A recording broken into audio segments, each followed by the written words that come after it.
Seigneur, que ta grâce, seule ta grâce. Nous voulons instaurer un état de droit. Et dans un état de droit, il y a une justice indépendante. Ce n'est pas à l'individu Félix Tshisekedi de commencer à faire justice.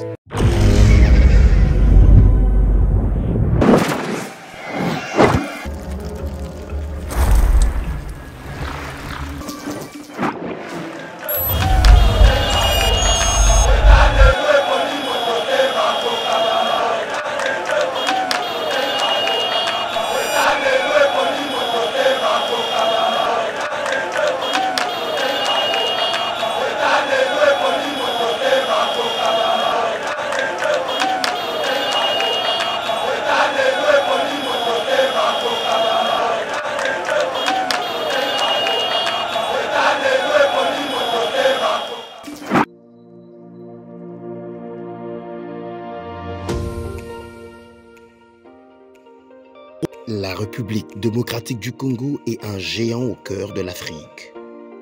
Le géant a été blessé à cause de multiples guerres causées par la mauvaise gestion de ses immenses richesses tant convoitées.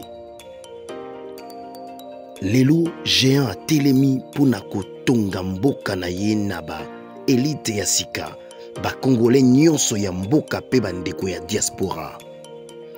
Plateforme projetrdc.com ezopesa ba opportunité ya ko travailler ensemble à distance. Kokoma investisseur to actionnaire pe ko investir na ba projet de développement na RDC. Projet RDC est une plateforme professionnelle développée en Allemagne par M. Max Kachama pour soutenir les investisseurs congolais. Une plateforme professionnelle avec plusieurs services comme Cash Money, Ponako assurer avenir Nayope à Bananayo. Yaka ko investir na bourse internationale yaba actifs, ya Facebook, Google, Mercedes, Bitcoin et autres. Projet RDC gère plus de 30 millions d'actions et crypto de ses actionnaires en bourse.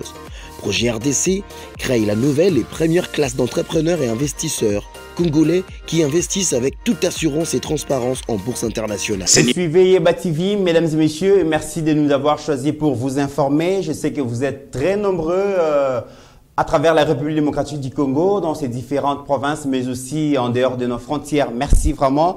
Na confiance vous allez copier ça Yeba TV, ba oyona nous ba s'abonner na télévision na biso, ok balandara biso. Il est temps de le faire parce que nous avons besoin d'abonnement na bino, tous en a besoin de comme à 200 000 abonnés.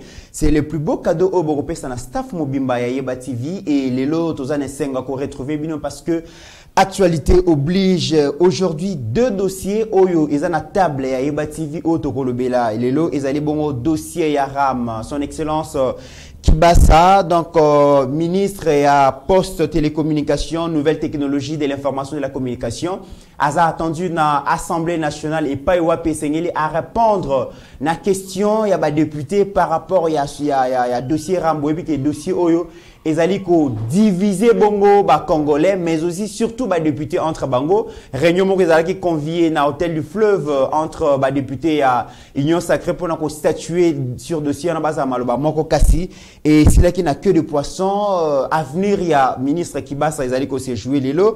Et Tokomeka Kobiko le bel dossier. Au deuxième sujet, mesdames et messieurs, l'état du siège divise le parti de Vital Kamere, l'Union pour la nation congolaise, ma cadre Bazaliko s'accordait. D'une part, le secrétaire général Billy Kambale a lobby, ils allaient vraiment échec et ils allaient causer en réévaluation d'ango, mieux vaut tard que jamais.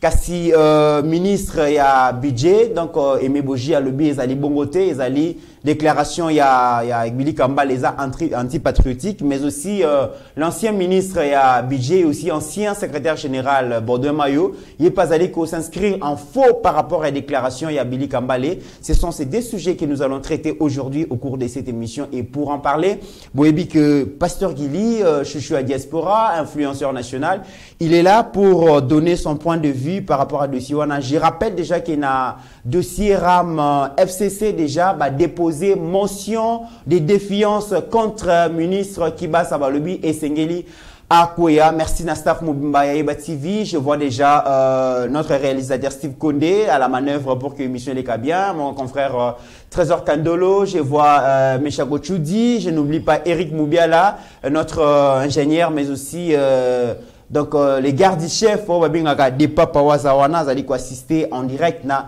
émission. Pasteur Guili, bonjour et bienvenue. Merci beaucoup, Ndekomit. Bonjour à toi, mon frère, mon ami, de tous les temps, au Tozo Bunda ensemble. Bonjour, bonsoir. Na Bandekonyon, Sobazolanda Bisso, de partout. Nous, c'est le Congo. Donc, toko défendre le Congo, si na souka, puisque c'est notre seule patrie, au Lelo Tozanango. D'ailleurs, Bible Lobby, Tobon de la Ponango, puisque les Pamboli na Bisso, ils ont dépendre, na Mabele Oyo, Nzamba Pesi Bisso. Donc, merci à toi, Ndekomit. Tokutain Lelo, le 13 octobre 2021, le Bezalaki le 12, puisqu'il faut te rappeler quand même Batouba événement. Où ils ont les Kanamukili, où ils les capés dans le monde, puisque le 6 avril de cette année, tant que Konzambo Kalagi Nankamba, tango asalaki parallélisme ya date alobai ke ba mikolo lokwa ba le 6 avril lolo eza ba mikolo koza la férié. Bon, bande ko mususu bazana ba on a culture te ya ko comprendre ba événement ba to va kiango c'est que quand mikolo so férié. Or ezana ba date oyo e tikala na mokili ko changer te. Génocide à Rwanda le 6 avril 94, le 6 avril 1900 quelque chose, événement église kimbangiste. Alors l'obé alaki le 12 octobre 32 ans jour pour jour, il y a disparition, il y a grand maître Franco, j'ai profité pour saluer Emongo, l'héritier testamentaire, il y a Mamé Lisée, Escabazolanda Bisso. Le 12 avril 1951, mort physique, il y a Papa Simon Kimbangu, donc l'acteur principal de l'église kimbangiste. Le 12 octobre 1951, naissance, il y a actuel chef, il y a l'église kimbangiste, donc Simon Kimbangu Kiangani. Or, le lona batumusu, ce mo konzambo kalobi, ba mikolo kwa ba le 12 octobre, ça mikolo kongola ko vanda. Akanisi grand maître. Bato amote mamabe, ba okena ondenge mususu. Pourquoi eza ba date oyo e kota na kati ya mitu ya batu, mais eza ba date oyo e zonga par rapport à l'événement. Donc merci de committeran, biso tozana pona ko rappeler la kabatu. Pona ko expliquer kabatu makamususu, bato to kutana ba on na kati sanga ba yebake, biso nyoso to koti na boîte meto andenge mongote. Très bien. Pasteur Guili, merci beaucoup pour nous rappeler, aux alliés analystes politiques, mais aussi aux alliés historiens, parce que les Kambabadat, vraiment, on a un monopole, parce que, en tout cas, tout mon côté, à Zalakanaba, précision, il y a des dates, et puis, l'événement, les Congo, le ça, vraiment, c'est une qualité, on a besoin de reconnaître, Alors, Pasteur Guili, nous savons bien que la République démocratique du Congo, dans l'état actuel, République est allée pour financer le développement. Tout ça, dans le secteur nuance, il y a vie nationale où ils allaient par terre, et saigner les cotonga, banzela, hôpitaux, écoles et tout ça. Et tous les moyens sont bons pour que l'État soit bon à Kotonga. C'est ainsi que aussi, le gouvernement allait espérer pena makambu ya dossier Aram Oyo. Mais finalement, Pasteur Guili, pourquoi les Kambu Aram, ils allaient diviser les Congolais? L'autre que les Congolais contre les Kambu Aram Oyo. Et même Ketina depuis dans l'Assemblée nationale, tout le monde a qui les Kambu Aram Oyo, opposition, la majorité, ça a quitté la plupart des députés, qui contre Ram, ils allaient gérer, la suppression nango. Augustin Kibasa, Oyo azali bon ministre ya poste télécommunication, nouvelles technologies, information et communication. Lelo esengeli a kende dissous devant ba élus nationaux. Apé sabango réponse par rapport à la question ba posaki, ba lobiso qui ba supprimer ramte esengeli Augustin Kibasa akoya, mais déjà FCC déjà avant Koutou Kibasa répondre, ba déposer déjà motion les défiances. Pasteur Guili lelo tokosuka wapi l'Assemblée nationale. Non, des comités en tout cas, il y a des bosso d'angana loba. Nyon se comme la biso na mboka oyo.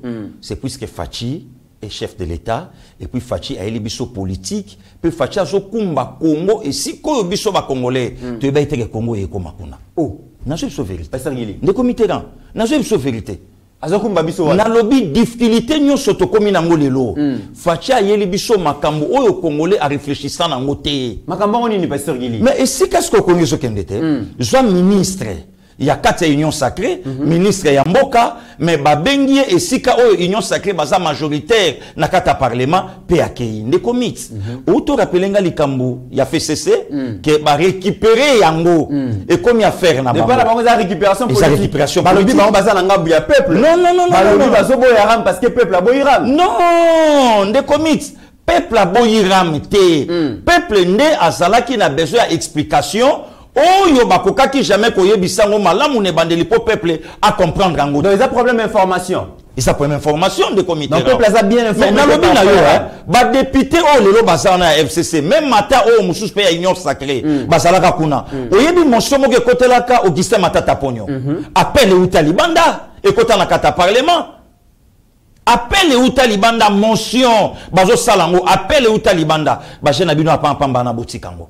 Ba fukate Bafukate na kamwa kalelon de comiteran tango bato baloba kenon Kabila les pères de la démocratie c'est craché sur la peau, c'est craché sur la tombe de Tshisekedi Mulumba. Mais oui na solo bango fili de comités. Mais balobi Kabila a organisé élection en 2006, 2011 en 2018. 3 cycles électoraux sous régime à Kabila. Yango ba pesier paternité à démocratie. De comiteran na ya mutu soka lati costume akanisate ke aleki mutu alati polo. Ah bon? Mutu soka simbi fola mutuka. Akansa teke mutu azo katsa na makolo azangi ou bien lobi pa kosanga ngota mususu atamboli neka makolo. Le luton bato bazoninga, excusez, ba pesa biso leçon sur Kabila. Nous autres toyebi. Bato yo basali Kabila ke organiser l'élection, sala par tous les moyens babemba barube wabaya na nyonso wana yo mtozaka mokonza mboka. Toyebi baje. Apport, il y a Louis Michel. Toye biango pareil à Kabila. Pareil à Kabila. Donc les loups tout monde ta coopé sa biso explication au moins que ba flatteur. Bazol kabasa eloko na bango ndenge balingi mais nous autres toyebi ba résultat il y a 2006 toyebi phrase ya Jean-Pierre Bemba j'ai accepté l'inacceptable. Toyebi Papa Etienne na 2011 toyebi yango. Donc mutu moko te lelo akokoya akoyi ko betela nga passer gili lisolo ou bien akoyi ko tele ma place moko boy aloba. Jamais à Olobangote. Na vu exemple, il y a Francis Kalombo. Lelo, na ensemble. Lelo, na kata union sacrée, t'as bien que mal. T'obé t'as les solons un jour. Na kata union, ouais, t'as bien que mal. T'as bien que mal alors que tu as vu que Francis Kalombo a une union sacrée. T'es na lobi kagamit. Parti ensemble, parti à Moïse Katou mais a une union sacrée. Na boïté na lobi kagande komit. T'as bien que mal. Vous allez qu'on douter na appartenance na bon union sacrée. En tout cas oui. Na sa l'aise de komit. Na sa l'aise. OK. T'obé t'as ma solo wana. Très bien. Jour bazo lancer ba résultat Kabila a gagné Papa Etienne. Na yoka Francis Kalombo na RFI azolandanga. Jour bazo annoncer ba résultat Kabila a gagné Jean-Pierre Bemba na yoka Francis Kalombo. Na yoka ye makambo aloba et sika yo mon pazolandanga ayebi. Donc domaine wana totika kango. Puisque Kabila a joué makasi na nzela bato. Yakobenga Jean-Pierre Bemba, Yakobenga Rubera, baya bavanda mes pouvoirs ne basimbate, mais Kabila koki jamais porter solution pour la guerre à l'Est pendant 18 ans. A koki jamais porter solution na guerre à l'Est. Oh, bangonde batu baya nango. Non, soyons sérieux de comité là. Bangonde batu baya nango. Makoki jamais porter paix. Na kamwa na yoka mama leka na télévision, maman livre, abi jusqu'à la preuve du contraire, mobile nanga zo travailler en silence pour na porter kimia na solution est. Mais ceux qui ont travaillé en silence, il est aux affaires pendant 18 ans. Remède nini o ya pesaka. Voilà des mais on va le bakake armée ozo bundalelo ozo pesa victoire na ba congolais sur ba ADF ezakaka armée Kabila tikaki ba matos oyo ba soldat bazali ko utiliser lelo eza ba matos oyo tant Kabila banaye ko somba bolobaki kezali pona ko mater opposition alors qu'il est là atikeli république. Dieu merci atikeli république parce que les républiques blindées blindé au Libanda. Dieu merci atikeli république mais ba arme oyo ba bimisi na ndako John Numbi na armée na biso na garnison na biso ezate. Dieu merci ba arme ou bien arme oyo eboma musée na Congo ezate mais musa kufa na babal nango. Dieu merci. Dieu merci lelo atikeli armée hôpital te lelo hôpital ultra moderne. Dieu merci école à Malonga te lelo c'est bon. Dieu merci atikela ba militaire ration te. Donc, il faut les lobas à la clair. il y a Koloba que non, Kabila a arrivé pour changer Congo, mais Congo est arrivé pour changer Kabila. Or, ndenge Kabila Congo est changé, ce que ça a vision pour changer Congo, ne babitumba mususo lelo fatia kuti ndakuti yangote. Lelo Kabila comme beta costume à mauve na cravate. Oh. Non, non, soyons sérieux de comité là. T'étais tout solo là. Ok, tu n'as couleur. Oh, mais nalobi na yo ezana. Nalobi ezana ndekwati ndelinga image à Kabila 2001. Na Kabila si récemment autotika pouvoir. Des personnages différents. Mais Kabila tiki Congo ya kotoboka. Kabila tiki fiki ndenga kutango. Masali tyrolienne. Kabila tiki na fleuve bateau ya mbokate. Mais Emmanuel 4. Kabila tiki biso toza na avion te, mais Fachi 2 ans au pouvoir, 3 aéronefs et c'est commis déjà. La personne en parle, un des comités. La personne en parle. Mais balobi, le peuple d'abord et si les commis le pouvoir d'abord balobi. Comment FCC le professeur est-ce que c'est erreur politique comment on a le lot bozui ballon vraiment beau PCFCC na makolo a marqué but na dossier aram. Non. FCC a commis qu'on défendre peuple. Donc, union sacrée, vous êtes contre le peuple dans les camarades. Non, Nalobi Nayo, c'est de l'hypocrisie pure et simple. Hypocrisie? Oui. Oh. En allant même plus loin, c'est la sorcellerie. Oh, mais non, je vous dis. Non, c'est la sorcellerie. Non, Nalobi, est-ce que le FCC a quoi koleka aloba au nom ya peuple? Non. Oh, azatin. Le lo yotuni nanga banduka FCC ba onyo soba otalanga, ba onyo soba lobaka. Où en sommes-nous avec les dossiers Gopas? Le lot République a joué foot à Nyongo, Yambongo, il y a des fatés. Et je rappelle que Go passe par l'histoire Yango pour nous permettre à RVA à moyen de moderniser l'aéroport à travers l'aéroport. Oui. L'aéroport. Ne commis Tokita na yon aéroport en Bandaka. Ne commis Tokitino na Goma. Ne commis Tokiti na Mujimaya. Au Tali, qu'est-ce que leur VA a fait na Mbonga Go passe? Na poche à Moutou. Na lobi bien na poche à Moutou. Natiki Gopas na yena TVA. TVA tango ibimaki awa. Makelele o TVA salaka. Mbongo oyo TVA akata kibiso. Lelo batu bazolanda passer gili. Soki mutako lobane na commentaire akuta apena ba mettre makumbi ba beloti makungu bazawa na bango tu ba recadrer. Mais mbongo oyo TVA zwa biso. Lelo yo ba député FCC ma lelo ba kokoleka ba parler na récupération politique lelo pona ram. Non, de comité rang. C'est quand même naloba. OK. Mabe yara meza nini? Mabe yara meza au départ ya likambo. Bakoka qui jamais ko expliquer peuple que non voilà tala likambo tozo kota nango ezaboye tokende nango boye. Nde comité. To meka quand même to yebisa batu. Au sombi crédit supposons. Ramalobi azolongola 1,07. Donc par an, Ramazo capte au moins $7. Ok. $7 par an, du 1er janvier au 31 décembre. Donc 12 mois. 12 mois, $7.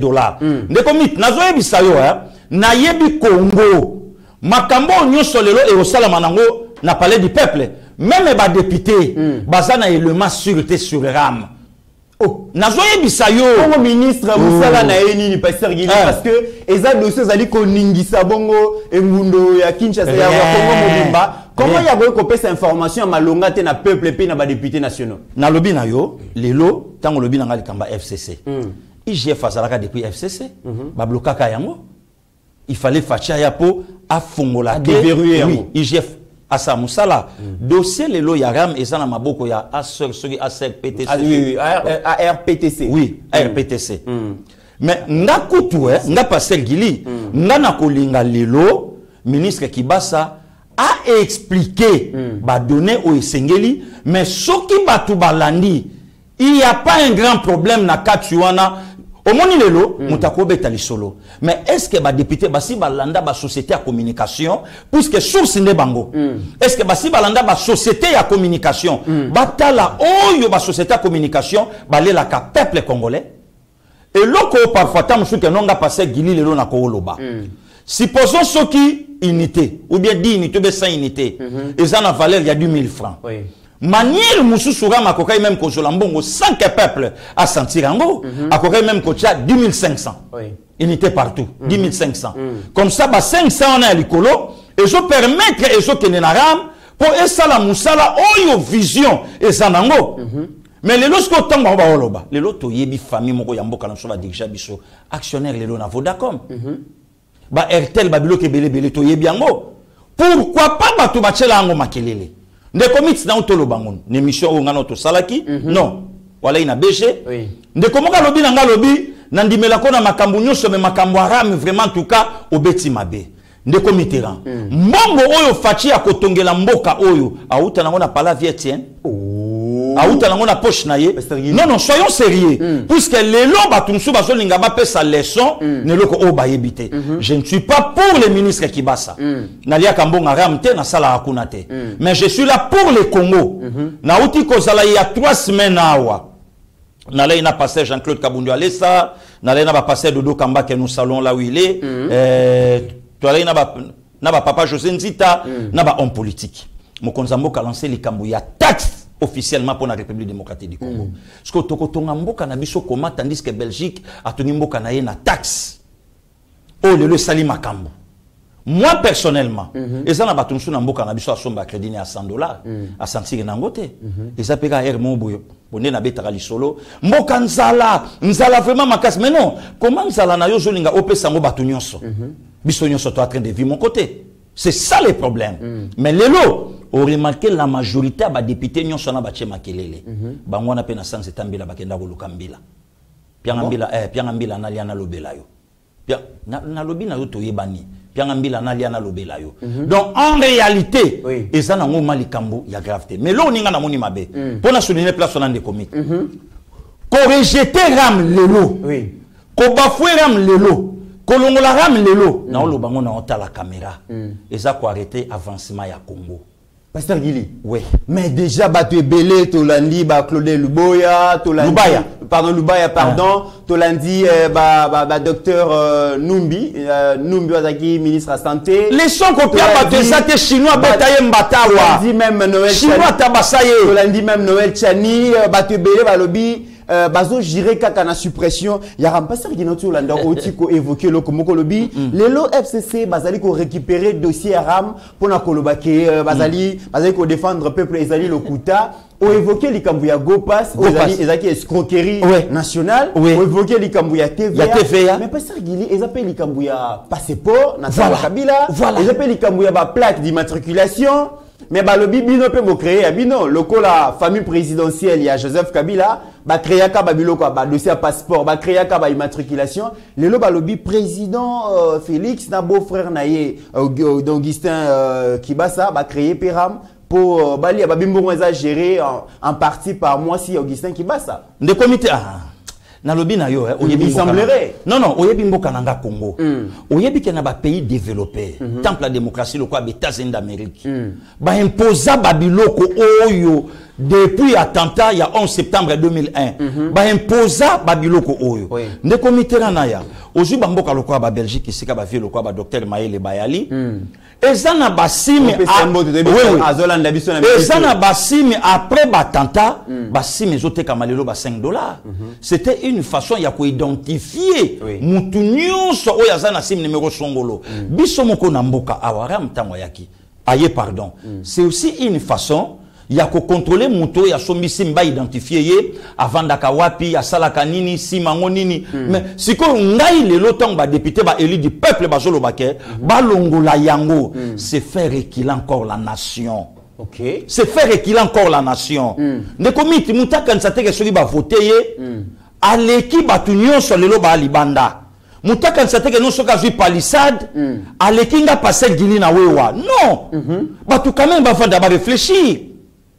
Tokotonga mboka na biso comment le loton bakasolo bakeno en tout cas rame longwa mais il y a des Congolais zo sala faire na Congo makambutu na Congo ils ne payent rien pour la nation comme taxe mais azolinga lelo Félix atonga mboka oyo comment non soyons sérieux à moins que bozala na problème physique na ministre Kibasa. OK, à moins que bozala na compte à rendre na la personne de Kibasa ou à moins bolo bakeno. En tout cas, Félix a menacé biso ton opposition. Moutounion sur Zasko na Simanaye. Biso pe faux. Bon, ça va. À moins que ça. Okay. Mais ce que ça par rapport à la politique, je demande à tous nos élus du peuple, Bayo Kakamen, Bisoto, tout na bango. Ok, d'accord. Le lot, si tu dis, Ramelongwa. Si tu remède ou bien solution na bango, ba député. Oh, le lot, bango, va passer dans Bokezani. Très bien. Alors, je trouve, excusez papa Mitterrand, je trouve mal le lot, on va parler à l'Ikambouya, état de siège, nabi, qui est botobé, du solo. Moutazolo, ba, moutaoloba. Mais tant que vous critiquez, apportez quoi comme solution? C'est ça le problème des comités. Okay. En tout cas, dans un sérieux problème, il y a cause à la coulou tout le quoi docteur Mayele.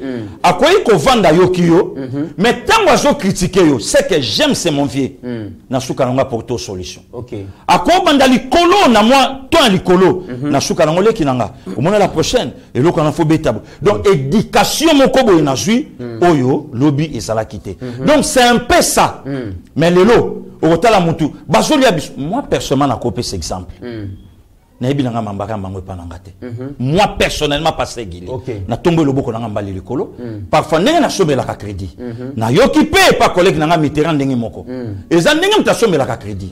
Mais aujourd'hui remarqué le lot et lobami na minoko ya batu c'est comme si et ça peut na bato mususu et loko kanga na moni mabe rama kokai ko fanda lobi OK bon d'accord to banda ko sala boy ceux qui mutasomi crédit na $1 au lieu que to longola nyonso po biso to nango besoin bon biso to yokani biso ram to banda ko kata 0,0000.1 et lobi nango donc ata collègue nanga abakouk trésor kandolo donc 0,0.1 et permettre moyen mutuana à sentir poids ya eloko wana te. Très bien. Ne komit to vanda na yo na kata République démocratique du Congo. Est-ce que likambu ya kolia biso ba crédit et bandi na ram ba député ba la sérieux. Ba sérieux. Non, ba la sérieux. Puisque devant eux il y a maintenant la nation. Ba la sérieux. Mit na zolo banayo ko raté pédale ya Fachi chef de l'état na Congo. Congo kosonga na bouche. Très bien. Alors, Pasteur Gili, l'année qui est tant Mokonzambo qui est dans l'Assemblée nationale pour lancer campagne, il y a civisme fiscal, il faut retourner en Mboka, mais retourner en Mboka.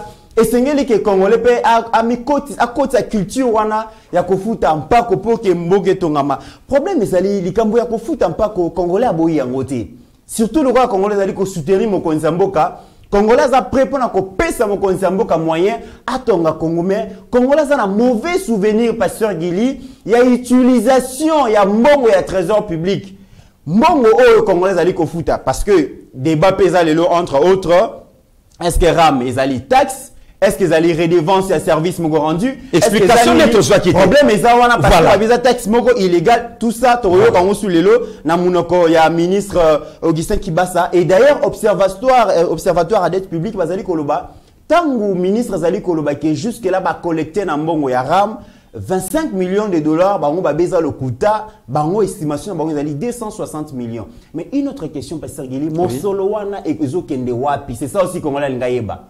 De comité mbongo ya ram oui mais mbongo ezo kende wapi ezo sala nini de comité na autopesa yo entreprise habilité ya makama mbongo wana il y a un problème et pas ba élu na biso ba wele la kakoloba mais ba ebakate il y a un député papa moko azana chaîne à télévision soki lelo ministre moko azui problème ndenga wela koleka na plateau pour tomba oh c'est son job cop na ye donc soka tumbi abetu ba arme non conventionnelle abeti ba arme non conventionnelle après le lobby nango moni akei j'ai des preuves. Parce que le comment obanga okomi kotanga komba batu komo le baka il y a un député ngana yebi ke yo banga kate komi ko banga apparemment ba réhabilité na moyen déjà son excellence madame Rose Mbombo a réhabilité prison centrale Makala abivungule pesate attention ke Makala roli a bien mikolo parce que na lobi na yo nde comité na mutu lokola nga soki na ke boloko na ke boloko pona Congo te na ke boloko pona escroquerie te ondimi vungule oh miti bonga na odame vungule ah na pemi nanga ma calme oh ba yo tike la fe nanga vital caméra damage na ke to dame na biso mais oui to dame na biso o dame na pepe le vient nanga yo na caméra vient nanga to dame na biso mais caméra la sous na prison te azali ba bia za prisonnier VIP ya za na centre nganda malade on a évité malade si la raté o na évité Pasteur Gili ngape na comprendre sous de c'est on a te azali via azali azana e côté wana. Donc, ce qu'on parle le nom de comité, le lieu commis copie à bas député. Tolanda papa Moliera Wangana yo. Ah, yo wana ne banotango. Natangi kaka na ebité ou na lobaki liboso sokiye. Tolanda papa molera ngana yo. A Simba excellence Tony Mwaba. Jusqu'à tel point, ya koloba kenazo reconnaître même ata intelligence na été. Mais chita simate. Tokutana to solo la. Akomi kolanda ministre na téléphone. Eh ouais, tokutana to solo la. Augustin qui basa pendenge moko. Ba oyo nyonso mona ke bele baloba ki wana. Bazana ba élément té, ba yebi pété. Ba olobanini pourquoi Yemokoram a s'expliquer qui té devant la population que les attaques, ces redevances, ces années. Non. Vous pensez Lelo Félix pour aller à Mbongo. Donc fallait en Canara. Ba besoin ya mon beau frère na wana cop na bango. Mitterrand oyebi mboka na biso Congo mon cher. Na yebi Congo. Na vanda na Congo ba te belé ba inaka fachipa kenda ko 3 millions de dollars américains oyo Kabila tikela kaye et pas Kaguta Museveni. Mais lelo soko tuni bato na ba onimate. Ba te belé ba inaka fachipa na nini akutana qui devait fait accompli a vu maintenant pouvoir sans majorité a là qui est obligé à se coaliser selon la constitution. Mais Martin Fayoul a sauté premier à Kepoto, à l'hôpital a nommé moyen bengana Kabila les ate ba travailler. Or ne si ka Martin a eu courage à koyebi sabatu keno, tozana régime semi-présidentiel et si ka o makambo kutani baza obligé. Mais batoupe o lelo balanda ka Martin, bakoka ko tuna Martin te. Ceux qui ont bimaka président de la République avec un seul député, on a dirigé Congo Koma, wana batu batu nakate. Martin Joa courage à koyebisa mokonza mboka à s'émanciper, à chauffer Kitsa Kabila. Les lois boko chauffer Kitsa à s'émanciper, silence radio. Donc nana yebi mboka au Congo. Congo est un bola canari mer. Congo est un bola canari mer. Rimer nda makasi na Congo. Naso yebisa yo. Mboka ba rimer. Naso yebisa yo. Donc ba makambo nyonso moni aram. Ce qui te vendit te expliquer batou. Au sombi crédit à $10, balongoli yo 1,7. Est-ce que vraiment c'est un problème? Mais problème il nous fallait quand même expliquer. Bon voilà tout ça la récolte mon koboy. De comité pourquoi pas les loba députés? Bakoki jamais kobenga na batu na avenue Makanza na ngiringiri et au salama koma. Non, soyons sérieux. Quel est le vraiment à Chudazo Yakini Kalate, aya romona madon Makanza madon que jui madon Macadam, Goudron, donc au bandelenge ça, T24. Batunité comment? Pourquoi les loba députés bako vanda te batuna balobi, troson ya sosa, ko banangiringiri place Kourba, sikoyo, a sosa et mati, Macadam tilikolo. Pourquoi pas les loba députés babenga ministre Chéribin Okende? Bon, il y a transport et voie de communication. Il y a qu'à expliquer biso, Moussale au salam akotana peuple baïeba. Donc, le lope misalanga popo le mola kogoya, aïbika ngiringiro atika kotaba sosa, ezolata. Donc, c'est ça de Comitterrand. Et l'autre zobo mabiso. Là maintenant, le ministre qui bat ça soit arme non conventionnelle. Oh, vous mettez arme non conventionnelle. Ah, soit arme non conventionnelle.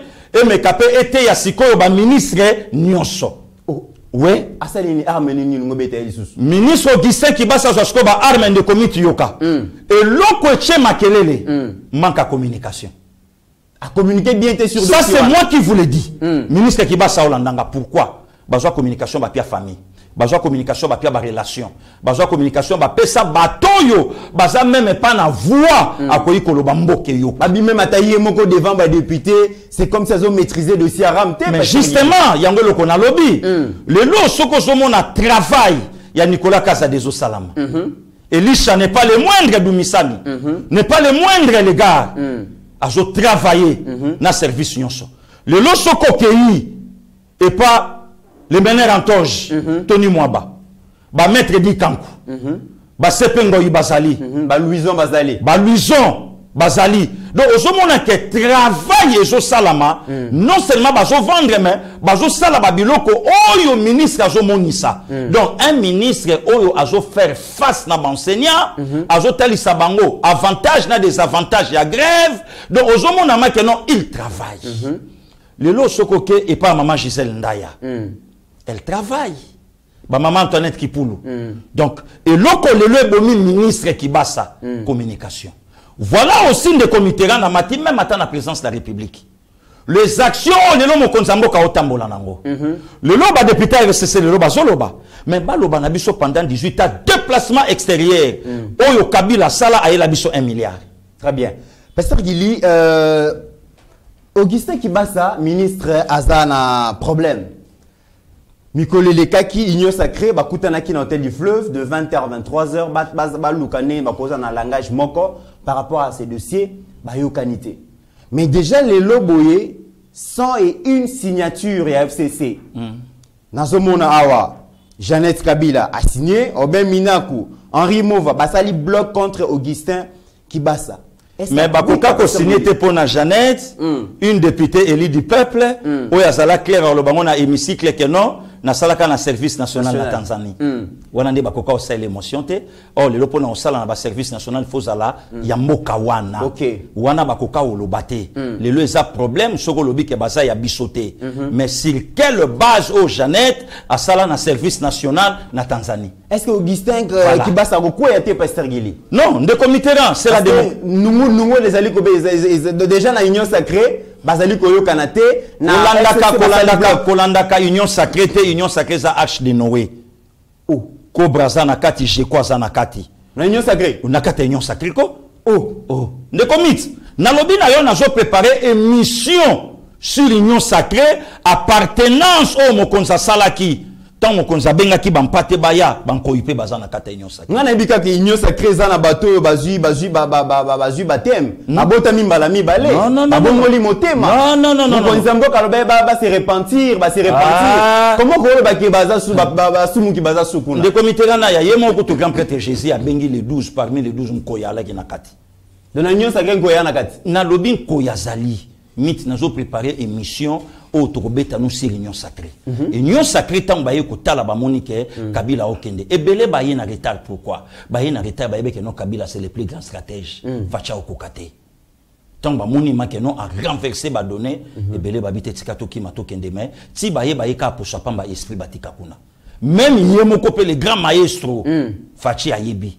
Ayebi kende tout ça ba traite surtout ba konjo ba lobakate azana moi groupement na ye moko na ye calme lourd à viscère na opanza ye mit na opanza ye et monsieur Zali na opanza nani 60 millions c'est quoi 60 millions c'est quoi 60 millions c'est quoi oya zona jekamine c'est quoi et puis ba vidéo ebimi 60 millions c'est quoi bongo oyo kutu ba mindele bazwa 60 millions c'est quoi mais le lo mutuana na batuna ye na kata union sacrée pe batu pe bazo chaye maboko lo bakoma misi na lobi na bazali ko landa biso tango zali ko lo ba mutuana abi 60 millions c'est quoi eza na li Pasteur Gili ba vidéo yali te mais vidéo biso landa ba vidéo yali mutuna na émission kitabwa kelinga ye ba vena nga ba chele chimbala est-ce que Steve Konda na vidéo azana ngota même Steve Konda azana ngota nani wana Pasteur Gili mais c'est Soriano oui. Obenga ke Moïse Katumbi ngana yebi komba Soriano. Yebi Soriano. Oui. Tout en obenga Soriano zo kansana yo kansani Pasteur Gili. Mutuana o ya dirija Katanga pendant 8 ans tika Katanga na kao. A bloqué commerce nyonso na bakatangi. Meilleur élève ya bonne gouvernance non Pasteur Gili. Na lobi na yo mutuna nga kandola uti Katanga lobi même na tomati azote kanga. Kandola baloba ke yaza chroniqueur politique proche à pouvoir. Kandola ko lobara bongo na ebité ne bat baloba ke yaza pro Fachi. Mais na lobby mais non c'est un citoyen congolais. Au moni lelo mutu nyonso akofanda mana makila Congo. Même ata chose de l'autre côté. Nous avons tous intérêt à soutenir Fachi le chef de l'État. OK. Le comité makele l'union soit Fachi Airways ici li enveloppe à 1 milliard et ici li na 30 blindés ici li. Donc voyage l'union soit Fachi ça là ceux qui descend combien va calculer là et comment on 1 milliard. OK, mesdames et messieurs, Pasteur Gili Apé Mamouké, c'est que je suis en train de dire Isa que au moment où vous allez ça là-bas débat à Kinshasa dans le Congo profond bazali ko souffrir. Tout ça l'émission na Pasteur Gili awa aloba eloko moko alobi boye ba que peuple na biso azana besoin ya social. Tant bozali ko ba élection, bozali ko ba mambebele, bokene na Congo profond, vous allez vous rendre compte que notre peuple est en train de souffrir sérieusement et ce peuple a besoin des infrastructures. Au moment où bozali ko ba élection, boye azana besoin nzela, azana besoin ya kolona, azana besoin ya ba route à dessert agricole, azana besoin ba école, hôpitaux. Tout petit bongo na Kasaï oriental, vraiment on a vu que nous avons un peuple courageux malgré ma souffrance, malgré ma difficulté, azobunda pour survivre. Yango tozali ko singa na acteurs politiques au-delà ya nyonso bozali ko sala, bozo a conscience, les Congolais ont besoin vraiment ya musala moko sérieux na niveau ya ministère au niveau administration pour que Makambo et les camarades Makambo tout le monde na Kassai oriental et ça Makambo tout le monde en Équateur et ça Makambo tout le monde na Sud Kivu partout les gens ont besoin vraiment que tout ça la moussala peut permettre à ce que tu que mais peuple y européen tout ça la responsabilité de tourner mentalité na biso vers le développement pasteur Gili de comité pardon to tambolinga na yo to telema na winzi sekli est-ce qu'a vient na biso pepe kale ayemba balobi na biso oza national 8 ceux qui va ménager en gros côté na jipa wa tiki 4 jours tout monde est beauté ndeko nanga miterana ya totambolanga na yo kolongwa Pretoria ti na Sun City tout monde a beauté ya Afrique du Sud na nzela voilà tout monde ba po matete oyo na Afrique du Sud des ceux qui 30 donc ozomona donc ndenge sakani ya propre tout monde a yango Dans na lobanino mo comme surtout discuter car na vie er moninga la na partenaire na ce qui mati docteur Maël oui docteur Maël lobi nanga lobi petit mboke bonga na élection tenga bia vi ope bablum so abetanga viti kangai alobi nanga mboke bonga kana élection te na tuni feni na lobi mboka lokola Rwanda lelo capitale ya Rwanda et le Kikini aéroport international à Rwanda et le Kikini wabenga wa kwenda city d'ailleurs voilà de komitera to kitinga na yo na Addis Abeba to kitinga na yo na Oliver Tambo omoni beauté ya aéroport yo moko tunyo lobi o problème nini bamboka lokwa ba ici ba bi élection te na encourager élection sala matin na mboka nanga mais na ngai kaka na zo parenthèse mona yebisa batu que non ce n'est pas les élections qui changent la situation du pays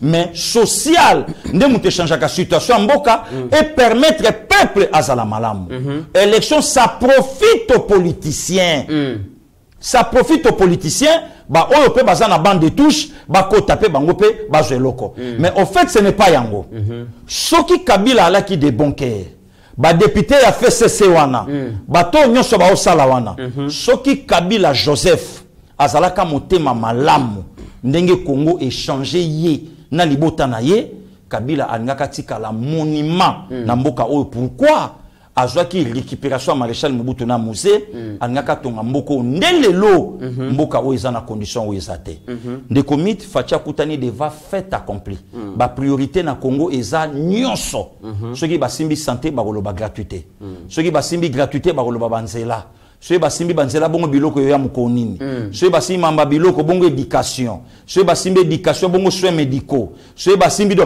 ozomona ke tout est sa priorité na kata République démocratique du Congo. Ce qui est encore bizarre, Covid aye à ralentir l'économie, il y a monde, s'il vous plaît, à ralentir ango, non seulement il y a monde et makamba est et yé. Makamba est tango yé, mokonza kota deva fait accompli.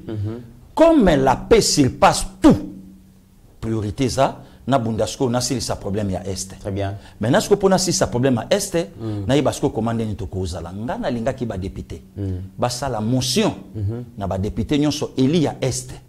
Tango viembo so yebisa ki bino quitter les groupes armés. Boloba ki kazo menacer bino intimidations. Mais personne n'a tikali koloba na mama oya 56 ans. Oyo allé ici ADF na lu plus de 23 ans. Mutalobi ambote. Très bien. Voilà, merci. Mesdames et messieurs, en tout cas, na Pessimbote, na Bandeko Yonso ya BG Place Bozali. Donc, Moujima et Bandeko Nabiso, merci Bozé. Bele Bolandaka Yeba TV. Place Bozali, merci Nabino, Tozana Bafane Bele Pasteur Gili. Merci. Regret na Bango Kaka, Oko Onyati BGT. Malobi, musulman ya solo, il faut qu'il y ait na mec. Kimbangista solo, il faut qu'il y ait na Kamba. Un combattant solo, il faut qu'il y ait na Kabeka Mwanga, Pasteur Gila Koya, merci Nabino Bozé Belendeng Bozali, Kolanda Eba TV. Pasteur Gili, état des sièges, aussi qu'on évoquait question à Est, parmi ma priorité à mon Konsamboka, mais état des sièges, c'est qu'on divisé, parti cher, il y a Vital Kamere, Union pour la nation congolaise, tout le monde est Billy Kamba, les lobbies, n'a habité ceux qui, qu'est-ce qui s'est passé, mais à Twitter qui, en disant que Union Sacrée Zali, pardon, état des sièges, Zali échec. Ils ont produit résultat Morama Longate et Sengil sa réévaluation en Ango. Quelques minutes après, a supprimé Ango et puis il y a eu comme Moussou Salobi, le président Kamere m'a demandé d'éclaircir mes propos et tout ça. Directement, Twitouana, Batouba Sepelaki Nangote, entre autres, secrétaire général, il y a IDPS, ou le Billy Kamba, Laza, expert militaire, pour évaluer l'état des sièges. Tout à fait. Mais il n'est pas aussi politique. Politique. Oui. On a eu oui. Voilà. Il n'est pas aussi politique. Et puis, na propre quand Tomoni Bomo Baudouin Mayo, ancien secrétaire général, Yépé à s'aligner derrière le chef de l'État par rapport à mesures exceptionnelles l'état des sièges. À l'objet qu'on s'opposait l'état des sièges et les décisions antipatriotiques. Et mais JP, actuel ministre à budget, Yépé à s'aligner secrétaire général, Yépé à s'inscrire à faux par rapport à propos à Billy Kambale. Finalement, qu'est-ce qui se passe dans l'Union pour la nation congolaise? Non, le comité là. Au copé, ça a raison même à Tabandeko Baola, on a lobby que dans la union sacrée, il y a des hypocrites. Mais hypocrites? Oui. Billy Kambale, le secrétaire général de l'INC, Union pour la nation congolaise, Union pour la démocratie et le progrès social. Il y a une de pèse. Il y a un côté dans le comité. Mais on a c'est déjà 10 ans. Il y a un côté Tazana mineur, Nana Kolite. Azana mineur? Azana mineur, on a 10 ans. On a 10 ans. 10 ans, c'est belé. Tazana mineur, Biloka Mikolo Balei Sakayete. Donc, le lozomona tangu batumsu ba oloba na yebisio. Est-ce que Billy Kambale a kolo baba propos bongo tandis qu'il y a un gouvernement, tandis qu'il y a une union sacrée, ce n'est pas la bouche à Billy Kambale de parler. Et ça maloba vital ndapesa qui est oh, Pasteur Guili. Ça n'engage que Pasteur Guili. Vital Kamere a sengi a clarifié ma propos na Pasteur Guili. Mais il n'est pas ça veut dire que le nom de ce que Vital Kamere a non, la propos na. Il n'est pas n'importe qui. A bombi Vital Kamere na première balle de match. Ba mekaki. Tant que Bamouni est simbité, à Luki Siko a lavé Vital que, comme si Vital n'aime pas bon, Vital a tenu non, yangote. Est-ce que Billy a causé la déclaration sur l'état des sièges sans pour autant a consulté son président? T'es un président, à prisonnier. Bon, Siko, il y a Makamuguna Zolanda, mais non, la nomination sur Salama, bon, ce qu'on dit, na deuxième tweet à côté du président. Voilà encore la contradiction. Ndenge mokona ensemble, il y a des traîtres et des hypocrites. Bazana kata union sacrée, mais au moni président accueilli na Goma, accueilli ko yebi sabango ke na yebi souffrance au bino quand même bozo ko andire, mais tant wazala gouverner na Katanga, guerre est yalaki, souffrance ezalaki. Bana o yasimbi, bazakutu na santé kitoko koleka bana mususu o yatiki na Katanga. Des hypocrites, mais azana kata union sacrée, au lieu à s'inscrire na kati ya programme union sacrée a keti plus loin ya kolobake nazo c'est la muto yo akoya na programme sur social ngai na kochaye maboko mais azana ba député azana ba ministre voilà pourquoi ce qu'a passé le Gilia lobby que fachi face à la tension na bato azana bango na kati nko isoka zo baye tamso ko minanzala yo zo le kakeba yo kan so ko zo baya bimsape manjoka bi merci le ko zo ya donc voilà. Mais qu'est-ce qui se passe? Billy Kambale, Banda, commis secrétaire général, moi, ma sortie médiatique ne m'a raté, Pasteur Guili. Bon, le comité là, il faut que Billy Kambale, ça peut quand même une immaturité politique. Il faut y bango. Billy Kambale? Oui, azana immaturité politique. Billy Kambale, commis ministre par rapport à la coalition. Place exacte, Yossimbaka jeunesse. Yango le lomone jeunesse, yango Yves Boukoulou, azo travaillant en kitoko, koleka Billy Kambale. Il a travaillé. À travailler. Ma PC jeunesse et République. Raison pour la gérer ministère et Bilingue. Souvenir nous allons pas naïe na ministère wana. Langage déplacé. Oh. Souvenir nous allons des propos déplacés. Asa spécialisé na yango. Ah bon? Des propos déplacés. Donc batouana na ministère à combat. Biso to bandoro benga bango bazana ba langage venimé. Donc moto soka lobi le sali batu moté ma passi. Donc fallait qu'on a délivrance na combat. Oh. Ouais. Non, c'est vérité. Joie, ministre, le quoi, Baïmé Boji. T'as le niveau, il y a sagesse, intelligence, t'as la n'engé à recadrer, t'as la même illustration, il y a vert. Alors, vert et comme kati.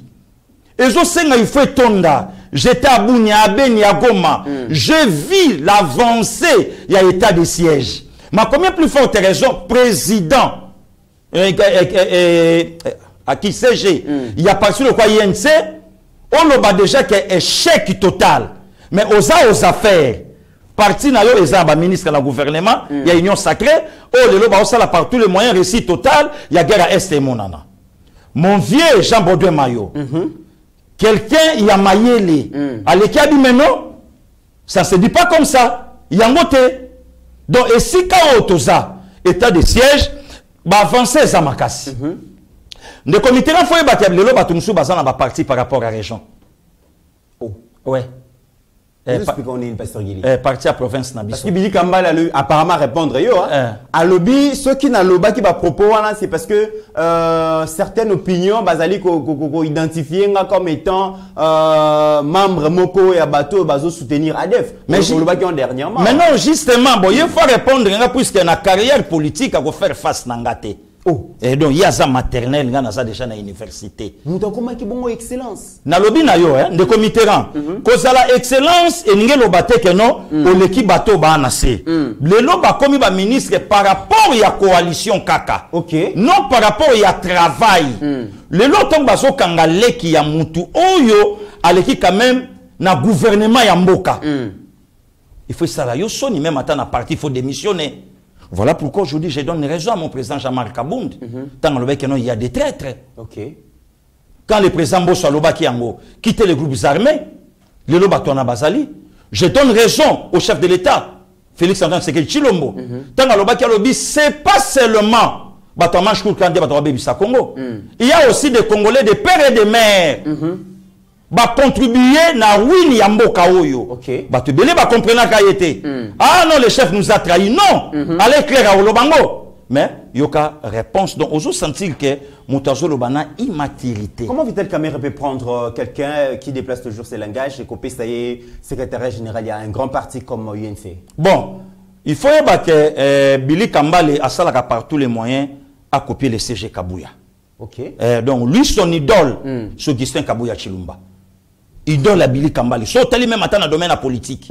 Idole na Yemesikoyo a rata pédale puisque Augustin Kabouya c'est un politique. Mais Batubele peut valoir. Sur le bi aza idole na Batubele peut valoir que Augustin Kabouya pas ça va sortir à Teming, sortie médiatique raté. Non non, au Billy Kambale azo copier nyonso. Non non, au moni CG Batubele ba comprendre kayete. CG Soeli Kambouibimi, c'est un attaquant de pointe. Ayaka Aniati et Fandime, Billy Masikoyo a beti mabe puisque ba oya yemoko. Le loyo soit quoi ba ministre Aimé Bodji c'est pas pour rien. Mon konzamboka vu budget ya mboka a pesi.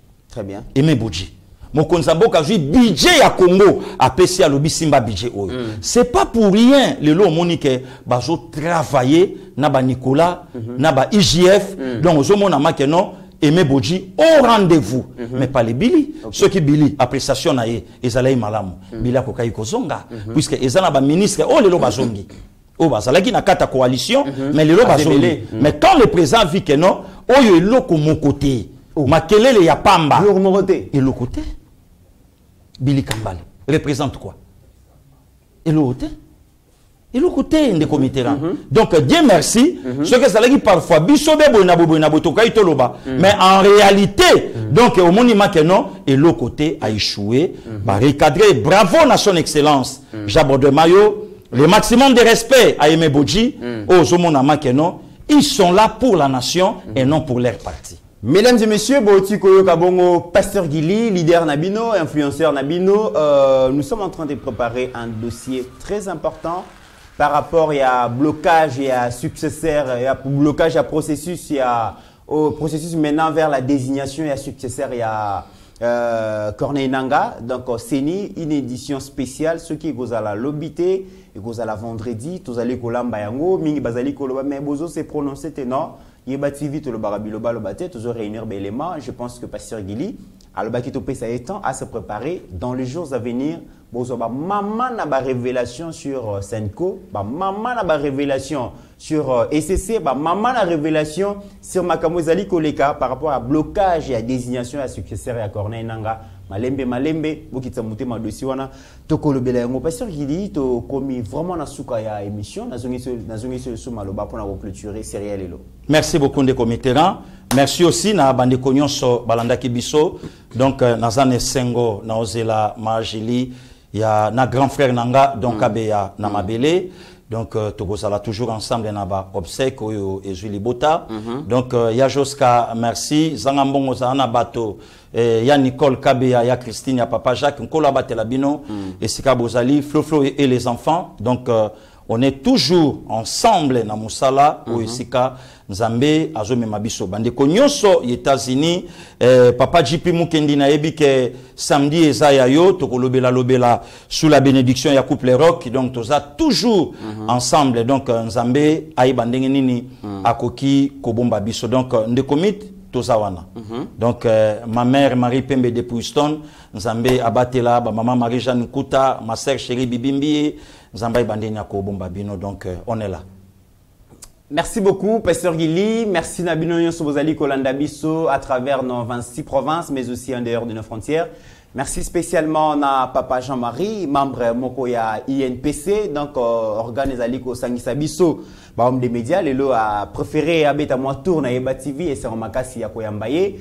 Merci à Steve Condé, Sanye, Moboulou Makasi, émission Oyo, Soki et l'équimala, Mobo PCA, merci parce qu'il fait un grand travail avec Mesha Gochoudi. Na Simaya Massini Ndenge, Maître Franck Alobaka, Steve Condé, grand merci pour le grand travail, mesdames et messieurs. N'oublions jamais qu'au-delà de nos divergences d'opinion, la RDC reste plus grande que la somme de nos ambitions individuelles. En attendant, portez-vous bien car chaque jour est une vie. Okay. Seigneur, que ta grâce, seule ta grâce. Nous voulons instaurer un état de droit. Et dans un état de droit, il y a une justice indépendante. Ce n'est pas à l'individu Félix Tshisekedi de commencer à faire justice.